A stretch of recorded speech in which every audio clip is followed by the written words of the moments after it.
Active su audio y póngalo en modo presentación. Adelante.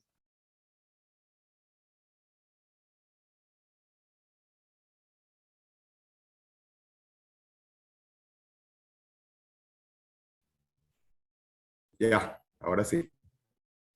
¿Me escuchan? Sí, adelante.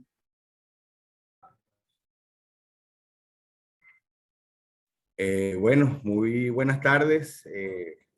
Muy agradecido por esta invitación al CID Ecuador y al CED Bolivia. Eh, Felicitaciones a los expositores precedentes.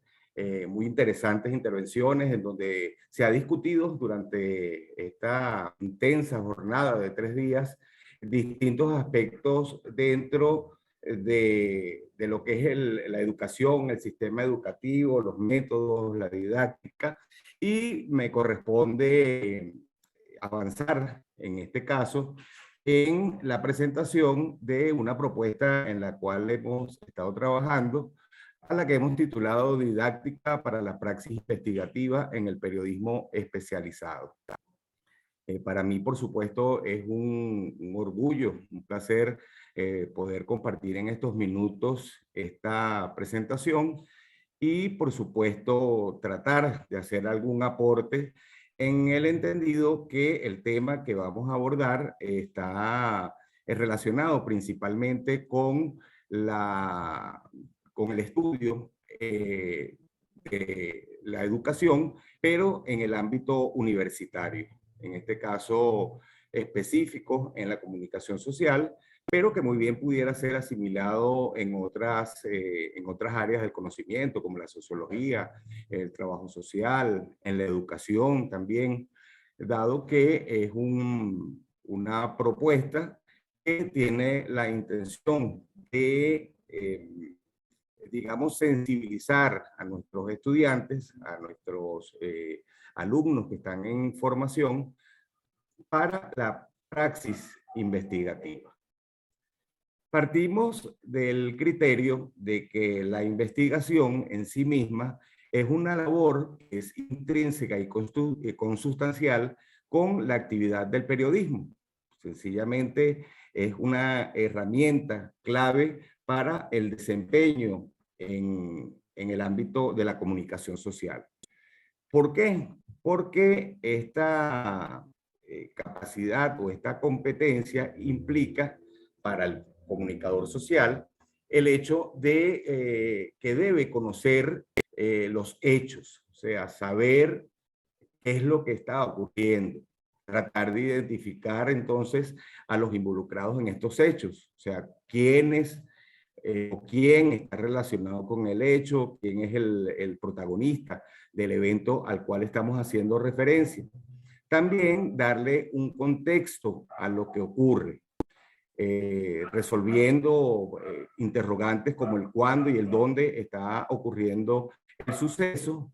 También tratar de dar en alguna medida una explicación de lo sucedido, cómo ocurrieron los hechos, y en caso de profundizar o de traspasar lo que es lo que algunos autores denominan el periodismo generalista y ya adentrarnos en las especializaciones periodísticas, tratar de especificar aspectos como las causas o las consecuencias de los acontecimientos, tratar de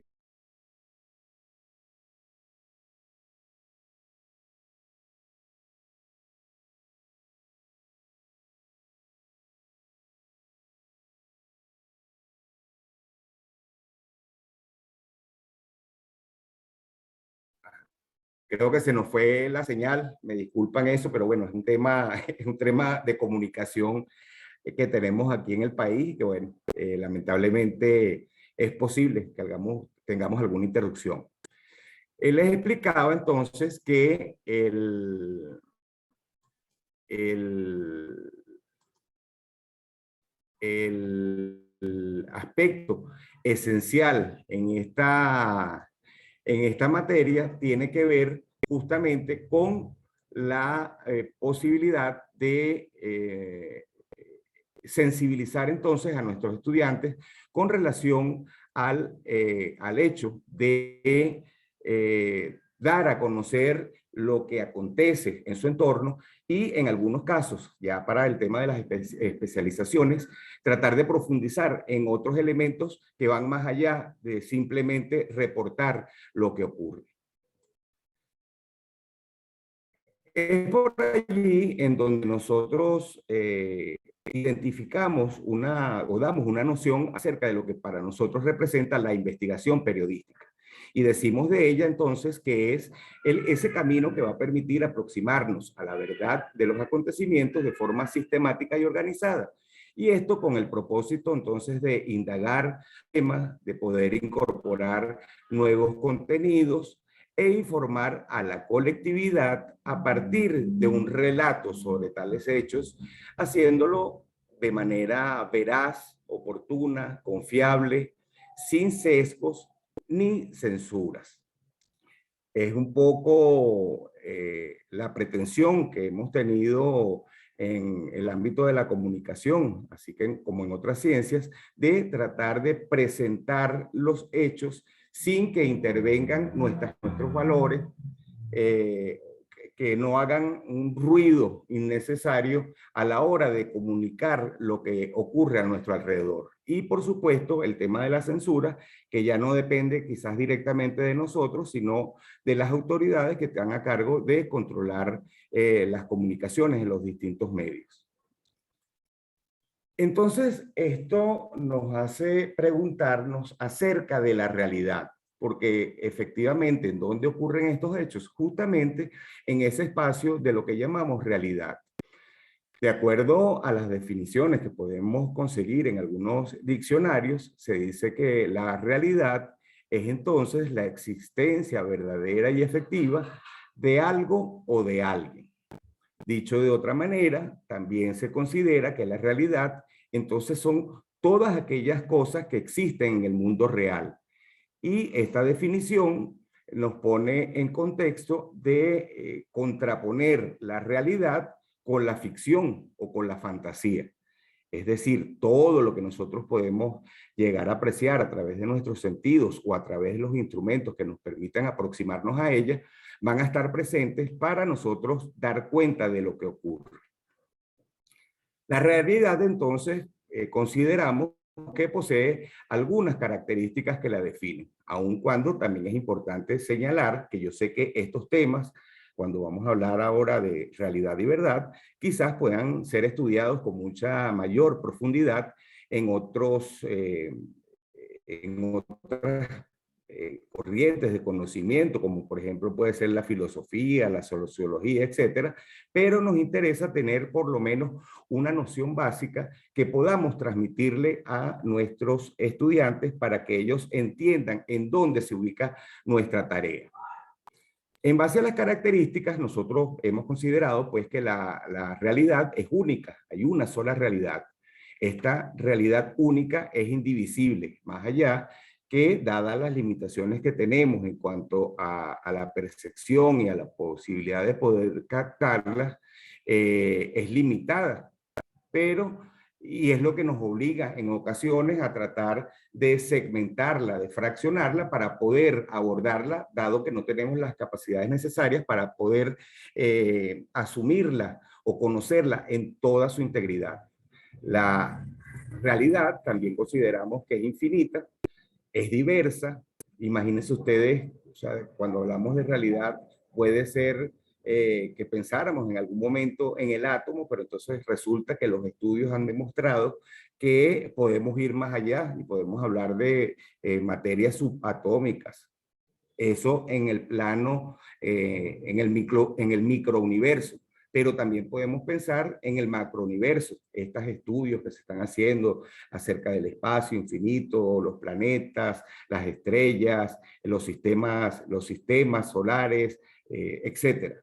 Entonces, eso nos da un rango que definitivamente tendríamos que definirlo como infinito.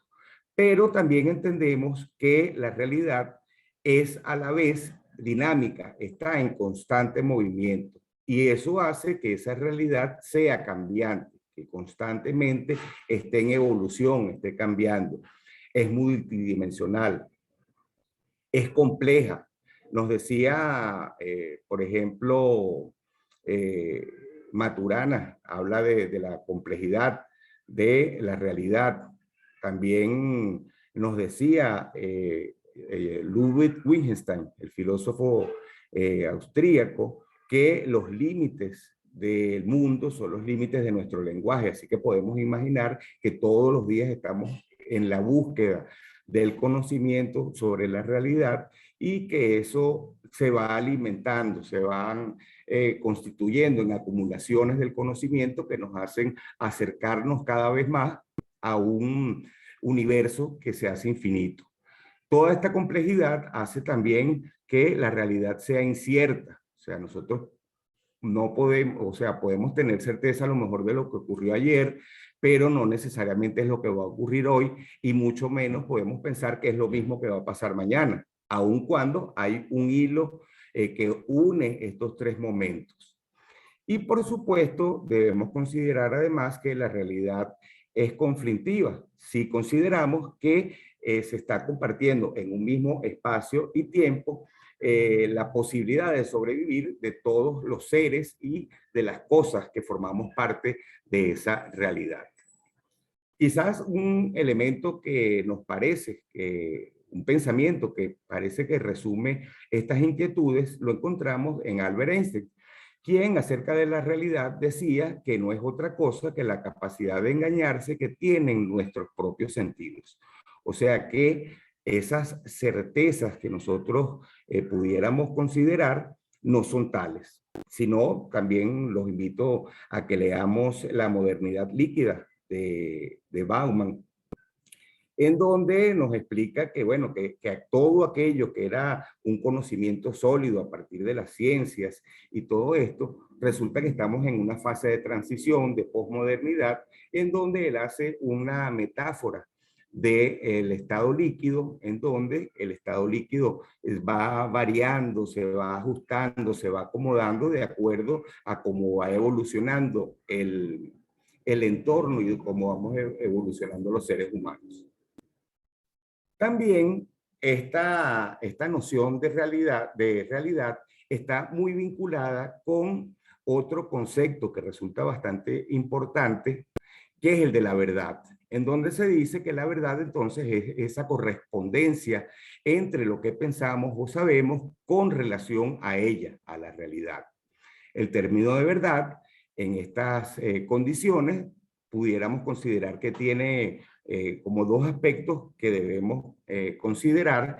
Uno que tiene que ver con su origen etimológico, dado que sus raíces lingüísticas provienen de distintas partes, pero también tienen una relación muy cercana con la epísteme o la forma de conocer la realidad.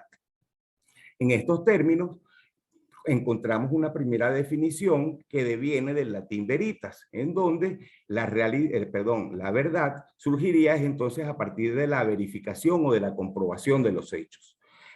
Por mucho tiempo, este concepto derivado del latín ha sido, digamos, el sustento de muchas de los métodos, de las formas de pensamiento, especialmente asociados a los paradigmas positivistas, en donde nosotros consideramos que podemos abordar la realidad visto desde el lado de afuera, sin considerar que nosotros también formamos parte de esa realidad e influenciamos en ella cada vez que tratamos de aproximarnos.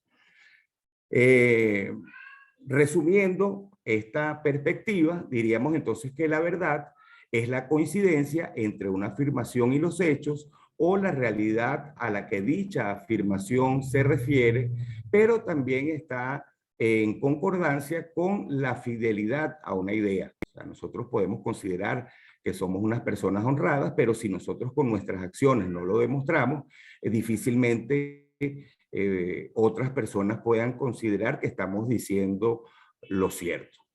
Otra de las acepciones que también resulta bastante interesante e importante es la que deriva del griego aletheia, en donde se hace referencia a lo que es develado, a lo que se presenta ante nuestra percepción sin velos, e implica descubrir lo que está oculto. En este caso, esta nomenclatura o esta terminología es base del sustento de muchos de estos paradigmas cualitativos que están en boga, y en donde el sujeto adquiere también un papel importante, un papel protagónico al momento que nosotros vamos a tratar de indagar en la realidad. Nosotros no podemos ir más allá, por ejemplo, de datos numéricos y decir que, bueno, que parte de la población está dividida de acuerdo a sus ingresos en un porcentaje tal, y las personas con menores ingresos representan una mayoría equivalente a lo mejor al 80%, pero a lo mejor lo que nosotros no sabemos es qué ocurre o qué pasa en esos segmentos si no contactamos a las personas que estamos calificando o clasificando de acuerdo a algunos determinados métodos. No estamos haciendo una crítica al respecto, sino sencillamente lo estamos poniendo en contexto. De acuerdo a esta orientación o utilización del término verdad, diríamos entonces que es un concepto de carácter filosófico que estaría referido entonces a la sinceridad de los hechos y la realidad. Literalmente, esta palabra significaría aquello que no está oculto, aquello que se hace evidente y por consecuencia lo que es verdadero. Y también hace referencia al desocultamiento del ser. Yo coloco un ejemplo aquí, creo que alguno de ustedes lo habrá experimentado. Si armamos un grupo, por ejemplo, de WhatsApp, en donde tenemos contacto directo con nuestros alumnos, dadas las circunstancias que tenemos que estar en contacto permanente con ellos, pero por canales alternativos, por medios tecnológicos, y entonces a lo mejor damos una explicación de algún tema. Y alguno de sus alumnos le pregunta, ajá, pero profesor, no entiendo. Y entonces más atrás viene una secuencia de mensajes en donde le ponen X2, X3, X4. Bueno, pero ese es un lenguaje que se maneja en esos términos y que para ellos es muy familiar, pero por lo menos en el caso particular, en mi caso particular, a veces, o sea, yo digo, bueno, pero ¿a qué se refieren estas personas? Y resulta que, bueno, que es eso, que a lo mejor son significados que entre ellos es compartido, pero que no necesariamente está ajustado a las normas lingüísticas o de sintaxis que nosotros conocemos cotidianamente.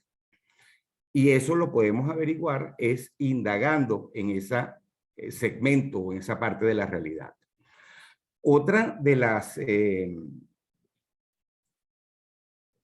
acepciones que tiene el término verdad es la que deriva del término hebreo emuná, que designa a todo aquello que es firme o digno de confianza y que viene a ser el fundamento de las creencias y de la fe. Es muy utilizada en el ámbito religioso, en el ámbito político o ideológico, y pudiéramos ilustrarlo, por ejemplo, en el caso de una persona que tiene un familiar que a lo mejor le han detectado una enfermedad terminal. Esa persona enferma está siendo atendida por los científicos, se le siguen aplicando los tratamientos, pero este familiar cercano resulta que es una persona de fe. Entonces, esa persona apunta a su fe para procurar que su ser querido se mejore. Entonces a lo mejor reza, paga penitencia, como dicen los términos, le prende velas al santo de su devoción, y supongamos que el enfermo se cura. Más allá de las explicaciones científicas que le puedan dar los médicos que atendieron a ese enfermo, es posible que el familiar, sin desconocer que se hizo un esfuerzo desde el punto de vista científico para tratar de curarlo, lo que realmente permitió que la persona sanara es ese acto de fe, es esa fuerza que él le imprimió para desear la mejoría de su ser querido.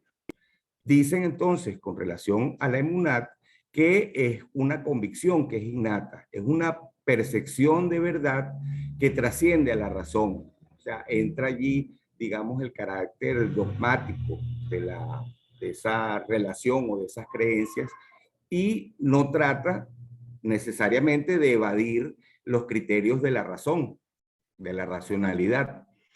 Por eso se considera en estos términos que la sabiduría, el entendimiento y el conocimiento también permiten mejorar o más allá fortalecer la genuina emuná, la genuina creencia.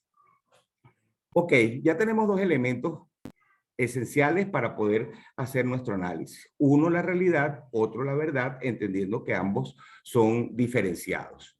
¿Cuál es el nexo entonces que nosotros establecemos en este binomio realidad-verdad con el periodismo?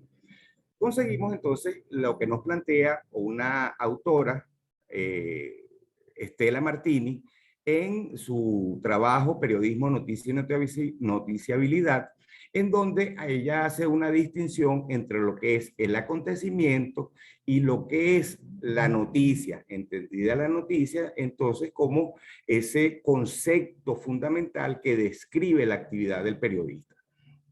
Por una parte, nos dice entonces que el acontecimiento significa una ruptura en cualquier ámbito, ya sea público o privado, que se destaca sobre un fondo uniforme, o sea, que va más allá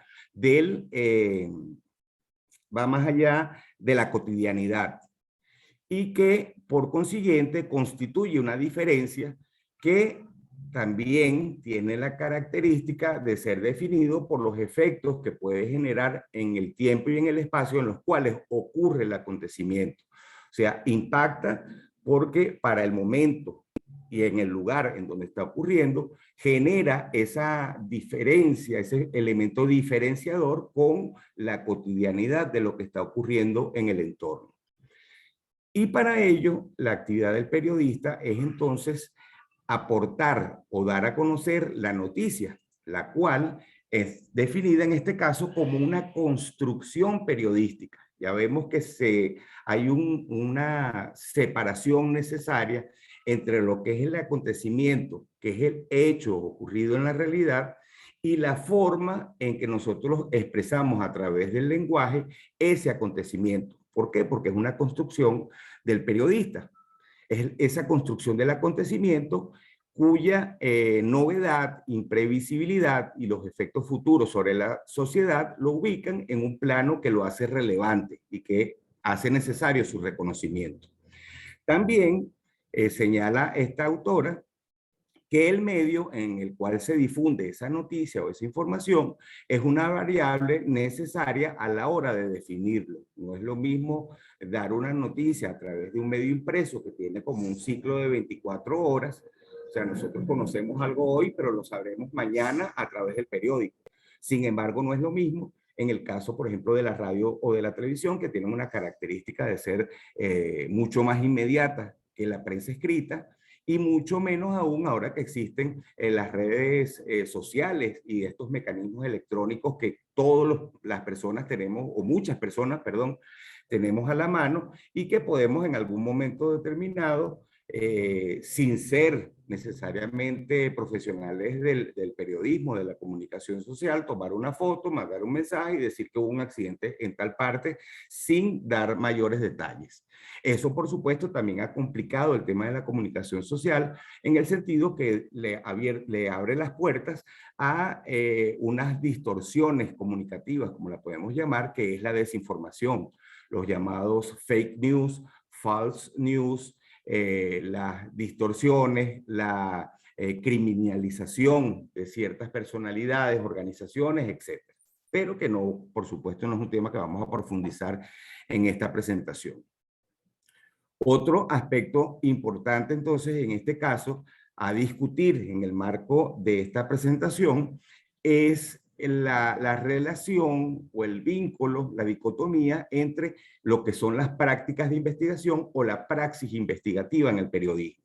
Allí tomamos como referencia a Zoraida Villegas en un trabajo, un artículo que presenta titulado Prácticas y Praxis de la Investigación en las Universidades, publicado en las revistas de Ciencias de la Educación, en donde ella señala o indica que las prácticas son acciones y ejecución de una actividad en la cual el individuo actúa de acuerdo a las necesidades presentes.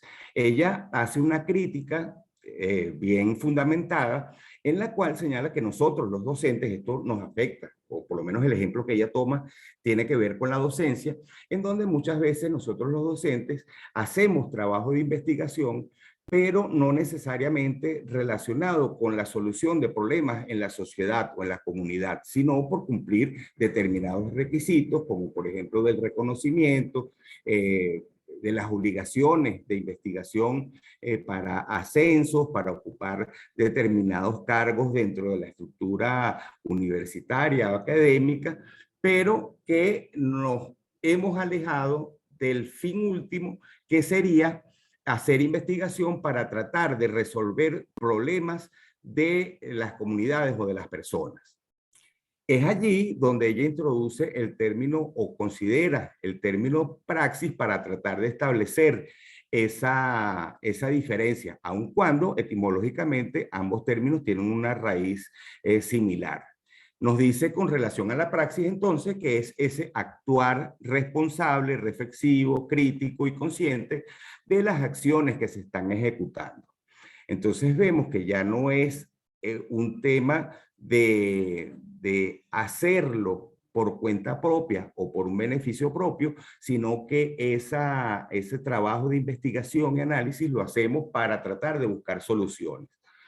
Y es perfectamente aplicable en el campo de la comunicación social y del periodismo. En resumen, esta autora plantea que en la praxis la dimensión del ser entonces está presente, porque se actúa no solo pensando en sí mismo, sino que también se considera al otro, al tercero, a la comunidad, y las consecuencias que nuestras acciones pueden tener sobre el entorno y sobre los demás. Aquí entra en juego entonces los criterios axiológicos, los criterios del valor. Y en el caso del ejercicio periodístico, por lo menos en Venezuela, eso está normado. ¿Por qué? Porque existe una ley del ejercicio del periodismo, además de un código de ética que rige nuestras actuaciones para, por supuesto, tratar de ajustarnos a la verdad, a la sinceridad, a la oportunidad de las cosas que decimos a través de los medios.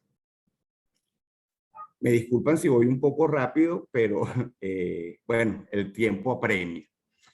La actividad periodística. Entonces, ¿cómo propiciar ese encuentro con la verdad? Nosotros hacemos entonces en este momento una analogía del llamado ciclo de inteligencia. Ciclo de inteligencia entendido como que es una práctica que es común, sobre todo en el ámbito militar o en el ámbito policial, y que representa un proceso de búsqueda de información, de procesamiento de la información, de verificación, etcétera, para darlo a conocer a las personas o entidades interesadas. Si es en el ámbito militar, ese conocimiento es sobre información que tiene que ver con el enemigo, el terreno, las condiciones meteorológicas, para que los usuarios, en este caso las unidades militares, puedan hacer la planificación de las operaciones militares. Digo que hacemos una analogía porque creo que nos puede servir a nosotros para tratar de dar organicidad a la labor del periodismo, sobre todo de la investigación periodística y en las distintas ramas en donde esto se hace necesario. También consideramos que este ciclo que vamos a presentar no es un ciclo, si bien vamos a llamarlo, es un proceso continuo, no queremos identificar cada una de sus partes como fases, sino que utilizamos el término de momento, tomado de Carlos Matus en su trabajo Política, Planificación y Gobierno, en donde se considera que el momento es toda... El momento, perdón, es toda aquella instancia, ocasión, coyuntura que se puede presentar en un proceso continuo o en una cadena o encadenado y que no tiene necesariamente un inicio y un fin. Rápidamente lo ilustro con la actividad. Todos hemos ido a un restaurante, en un restaurante usted no espera que lleguen los comensales para atenderlo en una vez, le piden, le hacen el pedido, entonces tienen que llevarlo a la cocina, entonces sacan el plato, la persona consume, paga, se retira y es cuando atendemos al otro, sino que todas esas actividades se hacen simultáneamente. En este caso, el procesamiento de la información de interés periodístico puede estar en momentos distintos y todos están concatenados. Le explico. Básicamente hay como 4 etapas que son de interés para la organización, para buscar información. Una es la organización, en donde en ese primer momento establecemos, vemos cuáles son los indicios, cuál es el movimiento que se produce en la realidad, en el entorno y que pueda ser de interés para la audiencia o para la opinión pública. Establecemos unos elementos esenciales informativos, son las preguntas básicas que dijimos al principio de la presentación, el qué, quién, cuándo, dónde y cómo. Pero también pueden presentarse otras interrogantes, otros requerimientos de información, los ORI que aparecen allí, en donde podemos profundizar en otro tipo de preguntas, por ejemplo, ¿por qué ocurrió un suceso? ¿Cuáles son las consecuencias de ese suceso? ¿Qué interés puede haber entre las partes con relación a eso que está ocurriendo? ¿Quiénes son los interesados? ¿Quiénes se benefician? ¿Quiénes se perjudican? Entonces vemos que se complejiza la demanda de información. Y todo esto lo reflejamos en un plan de búsqueda que es el que ponemos en práctica en el segundo momento, que es en la búsqueda de información, en donde por supuesto debemos acudir a las fuentes vivas, ya sean estos los protagonistas del incidente, los testigos, las víctimas, los victimarios, los especialistas que pueden dar cuenta de lo que ocurre. Pero también debemos acudir a las fuentes documentales en donde distinguimos no solamente el documento contenido de la información, sino aquellas entidades, organizaciones, etcétera, que pueden hacer acopio de esas informaciones. Por ejemplo, los centros de documentación, determinados organismos públicos o privados que puedan tener información. Por ejemplo, si vamos a hacer un trabajo sobre economía, deberíamos y podríamos acudir a la biblioteca del Banco Central de nuestro país para obtener las estadísticas más recientes sobre determinados temas. Y también considerando que podemos tener algunos órganos de búsqueda que se refieren a aquellas personas u organizaciones que dependen de nosotros para buscar información determinada en un momento y lugar preciso. Por supuesto, una vez que estamos acopiando toda esta información, pasamos a la fase de análisis y evaluación, en donde evidentemente deberíamos de manera organizada hacer un registro. Primero, a través del diario, de un diario en donde nosotros anotamos todo lo que nos va llegando, un cuaderno de trabajo en donde ya nosotros vamos depurando, clasificando, distribuyendo la información, podemos hacer representaciones a través de instrumentos que nos permitan tener una visual de lo que ocurre, a través de mapas, de carteleras, bases de datos, que vamos construyendo en la medida que va llegando esta información.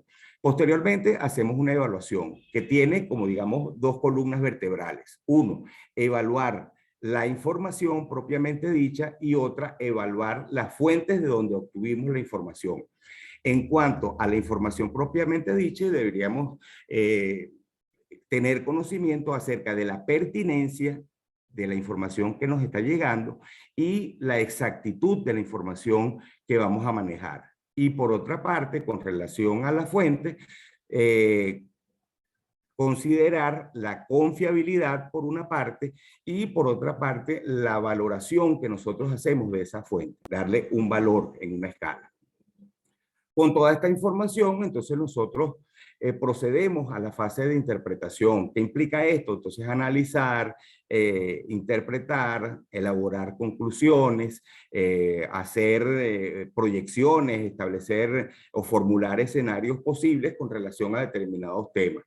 Imagínense, por ejemplo, una noticia que está ahorita en boga, que viene varios días, esa posibilidad de una confrontación militar en Ucrania en virtud de que Rusia se esté preparando para tratar de invadir este país y sin embargo los países del bloque occidental, tanto de Estados Unidos como Europa, tratarían de impedirlo, de intervenir de alguna manera, aun cuando no se quieran comprometer. Pero con la información que va surgiendo día a día, nosotros pudiéramos proyectar si es posible, es potencialmente posible que se dé esa confrontación o a lo mejor es una estratagema nada más para tratar de demostrar músculo, fuerza. Estas informaciones, por supuesto, deben ser difundidas periodísticamente. Digamos que ahí es cuando ya tenemos la inteligencia periodística, una información que ya ha sido procesada y que la vamos a dar a conocer de distintas maneras. Pudiera ser por fascículos, por partes, a lo mejor en trabajos más elaborados, como por ejemplo en un libro o un documental, etcétera. Tendríamos que considerar dos elementos allí: los medios a través de los cuales los vamos a difundir y los géneros periodísticos que son más adecuados para poder hacer esta difusión. Tomando como ejemplo la clasificación que hace Lizano, en donde nos habla de los géneros informativos, los géneros de opinión o los géneros interpretativos. Este ciclo, entonces, nos permite ver que no son datos los que van a darse a conocer al público, sino que son informaciones que deben ser procesadas concienzudamente. Entonces es allí donde surge la especialización periodística.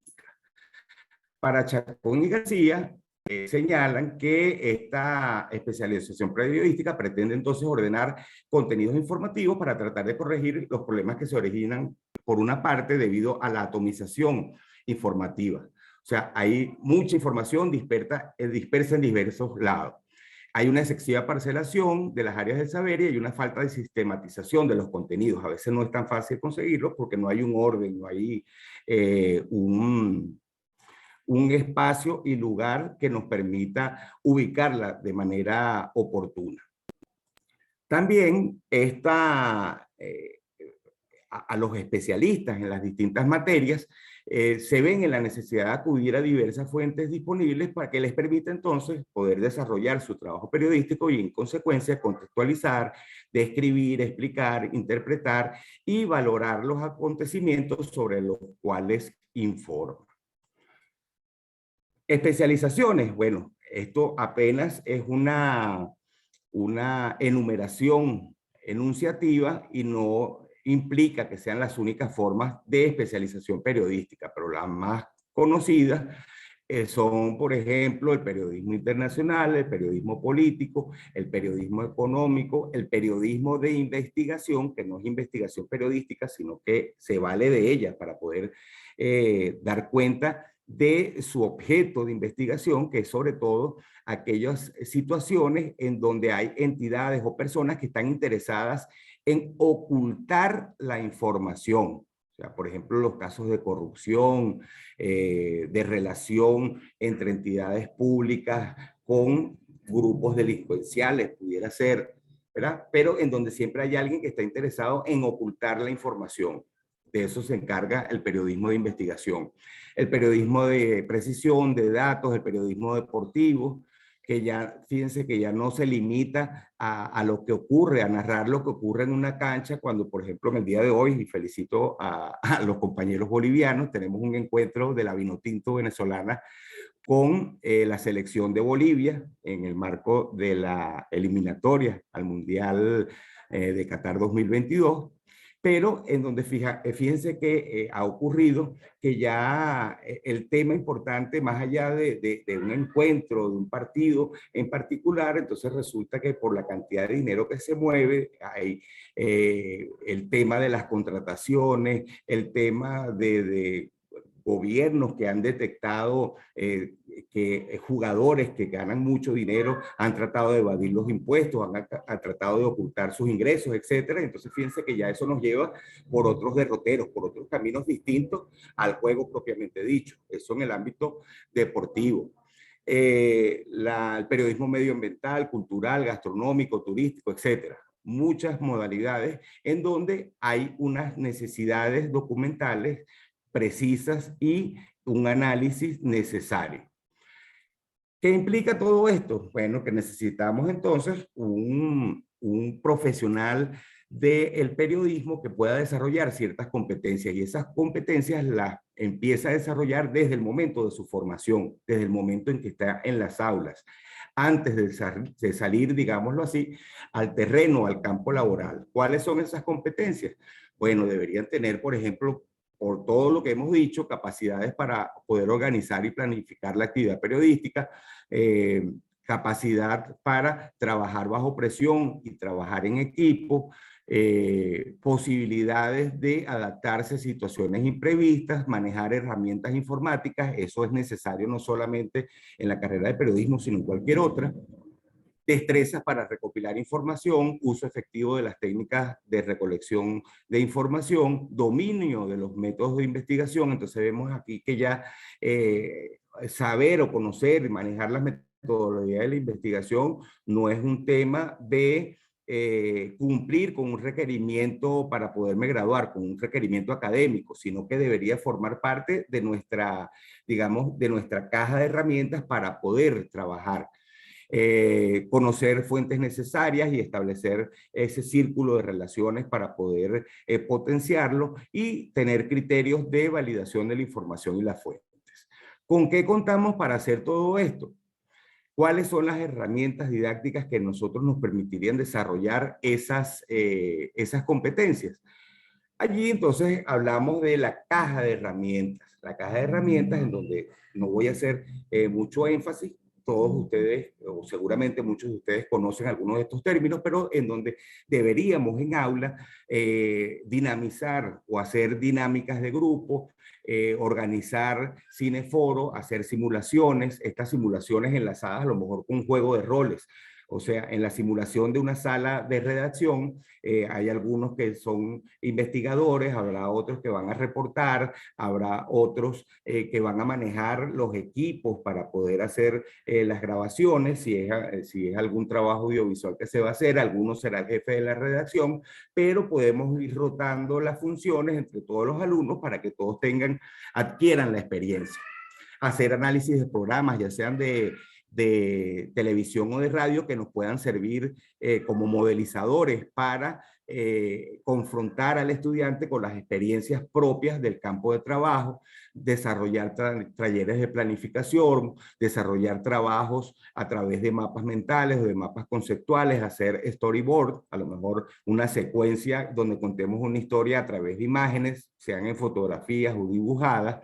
Organizar conversatorios en donde invitemos a periodistas, especialistas que ya tengan, por supuesto, un desarrollo reconocido en la materia de comunicación social y que permita transmitir a nuestros alumnos esas experiencias. Organizar lecturas dirigidas, visitas guiadas. Ahorita esto es bastante limitado por el tema de la pandemia. Desarrollar talleres de fotografía, escritura creativa o el diseño de infografías. Todas estas herramientas van a permitir entonces, considero, que potenciar esas competencias necesarias para un mejor ejercicio en el ámbito del periodismo. ¿Qué tenemos a la mano?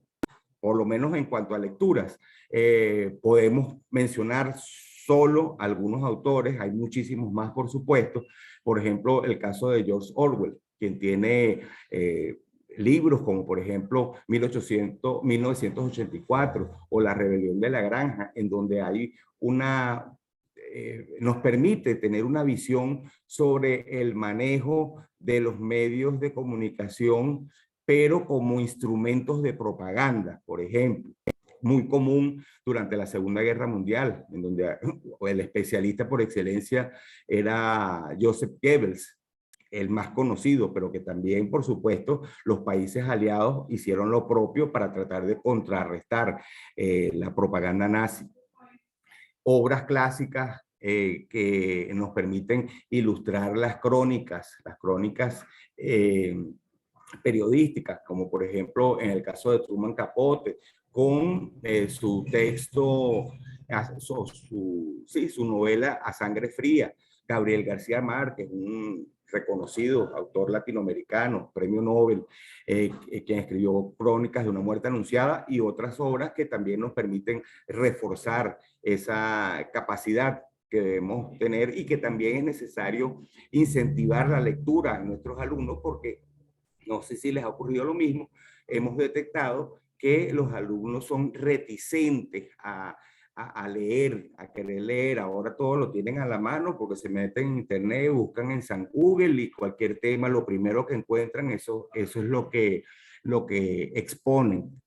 Y resulta que no es así, porque si bien tenemos esa facilidad que no tuvimos en el momento nosotros, en el momento que estudiábamos, pero hay que ser muy cuidadosos con las fuentes que estamos consultando a través del internet.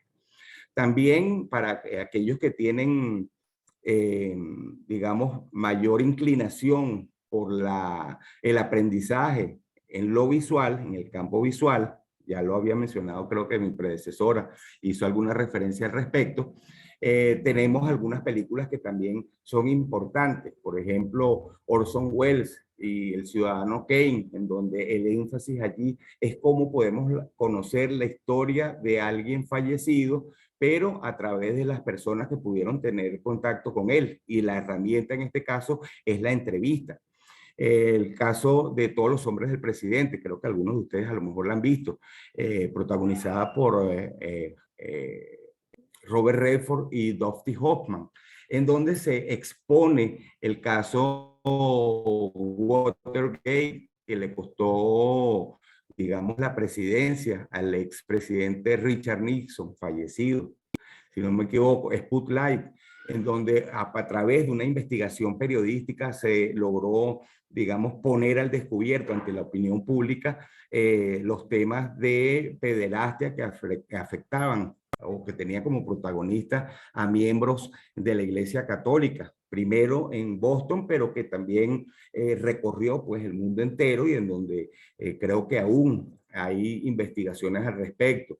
The Post, otra película, esta vez protagonizada por Meryl Streep y Tom Hanks, que plantea el dilema de un pequeño periódico como era el Washington Post para ese momento, por allá en los años 60, que tenían que dar a conocer unos informes que estaban a disposición de distintos presidentes, desde Eisenhower en adelante, creo que hasta el propio Richard Nixon, en donde se hacía un balance de la intervención norteamericana en la guerra de Vietnam y los costos que eso representaba, y sin embargo, estos gobiernos decidieron intervenir, participar en esa guerra, a pesar de tener, de tener conocimiento de lo que eso podía representar, no solo para la economía norteamericana, sino para sus propios ciudadanos.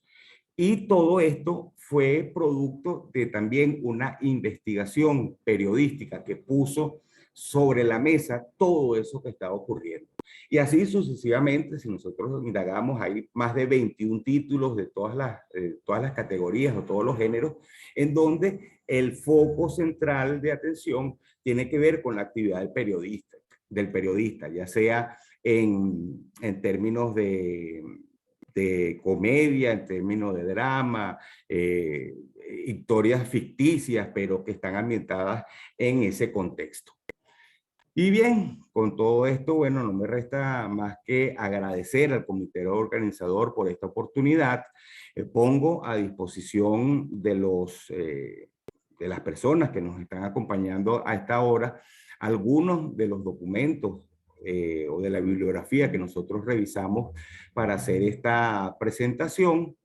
Y por supuesto, invitándolos a que planteen cualquier duda, cualquier aclaratoria que les gustaría que les comentara, estamos a la disposición. Muchas gracias, reitero, al comité organizador y bueno, quedamos a su disposición para resolver cualquier inquietud que haya quedado. Me disculpan lo rápido.